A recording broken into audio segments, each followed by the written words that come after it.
Champion ట్రోఫీలో భాగంగా ఆదివారం భారత్ న్యూజిలాండ్ మధ్య మ్యాచ్ జరగనుంది.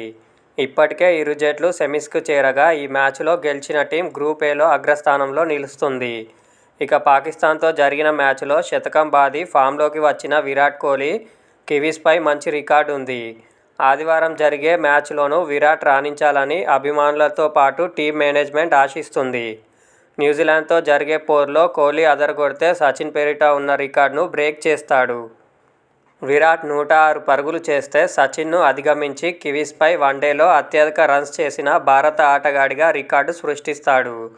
ప్రస్తుతం సచిన్ టెండూల్కర్ 1750 రన్స్తో ఈ జాబితాలో అగ్రస్థానంలో ఉన్నాడు.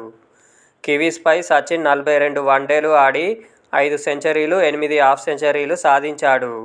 కోహ్లీ 31 వన్డేల్లో 1645 రన్స్, 6 శతకాలు, 9 అర్ధ శతకాలు చేశాడు. ఓవరాల్గా రికీ పాంటింగ్ 1971 పరుగులు, 51 మ్యాచ్లతో టాప్లో ఉన్నాడు. కింగ్ కోహ్లీ ఆదివారం మ్యాచ్లో 85 రన్స్ చేస్తే న్యూజిలాండ్పై 3000 పరుగులు పూర్తి చేసుకున్న 5వ బ్యాటర్గా నిలుస్తాడు. భారత్ తరపున సచిన్ 3341 పరుగులతో ఒక్కడే ఈ ఫీట్ సాధించాడు.